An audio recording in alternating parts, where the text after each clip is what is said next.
Oke, sip teman-teman. Assalamualaikum warahmatullahi wabarakatuh. Jadi sebelum melaksanakan siaran, seperti yang sudah saya sampaikan tadi, banyak sekali persiapan-persiapan yang harus kita lakukan. Oke teman-teman, jangan lupa like dan subscribe ya.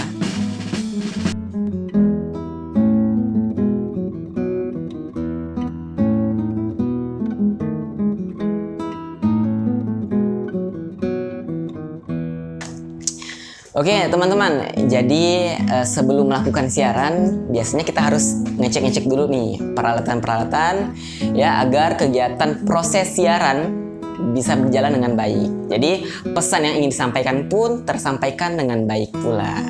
Dimulai dari ini ada 2 komputer, kita persiapkan mixernya, CPU dan segala macamnya. Nah jadi sebelum itu teman-teman silahkan like dan subscribe dulu ya, tenang, itu nggak bayar. Setelah itu baru kita mulai ke perbincangan kita. Oke, sip teman-teman. Assalamualaikum warahmatullahi wabarakatuh. Jadi sebelum melaksanakan siaran, seperti yang sudah saya sampaikan tadi, banyak sekali persiapan-persiapan yang harus kita lakukan. Kenapa? Karena agar proses penyiaran ya bisa berjalan dengan baik, sehingga pesan pun dapat tersampaikan kepada para pendengar. Nah, namun harus diperhatikan secara seksama. Terdapat beberapa kendala-kendala yang bisa terjadi ketika proses penyiaran ya. Bisa disebabkan faktor internal maupun eksternal. Kalau faktor internal itu bisa disebabkan oleh peralatan-peralatan yang kurang memadai atau terjadi kesalahan teknis ya. Misalnya aja komputernya nggak hidup atau mixernya nggak bisa dipakai, segala macamnya. Dan juga bisa disebabkan oleh faktor eksternal. Faktor eksternal di sini bisa disebabkan oleh misalnya lingkungan kita lagi ribut nih.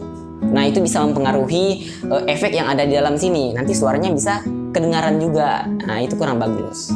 Selain itu ada juga yang namanya misalnya ini cuaca misalnya hujan lebat sampai ada petir. Jadi kita tidak bisa siaran ya. Itu karena berbahaya sekali untuk peralatan-peralatan penyiaran di radio.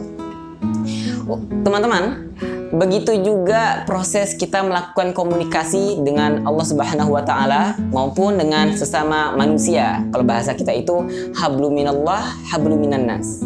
Terjadi beberapa kendala biasanya ya. Kendala tersebut bisa disebabkan faktor internal maupun eksternal.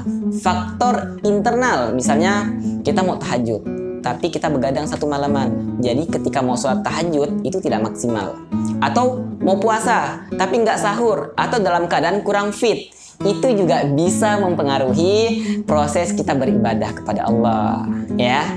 Nah kalau dengan sesama manusia bagaimana? Kalau dengan sesama manusia, faktor internalnya itu bisa disebabkan misalnya kita lagi bete atau lagi galau lah ya, lagi ada masalah, mungkin banyak hutang jadi kalau ditegur disapa itu kadang-kadang mukanya cemberut ya. Biasa kalau di tanggal tua ya teman-teman lebih paham lah ya, seperti itu ya. Kalau faktor eksternalnya, faktor eksternal itu bisa disebabkan lingkungan yang kurang baik. Kalau kita mau sholat nih, tapi sholatnya masjidnya atau tempat kita mau sholat itu di samping diskotik, ya itu kan nggak mungkin banget.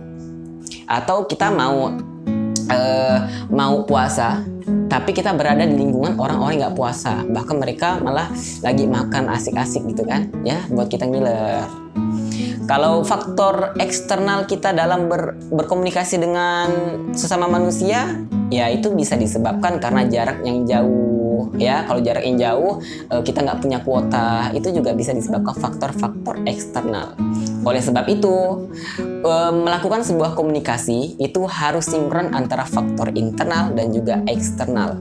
Baik kita melakukan komunikasi kepada Allah Subhanahu wa Ta'ala, persiapkan diri kita nih, internal kita, dan juga eksternalnya juga harus dimantapkan.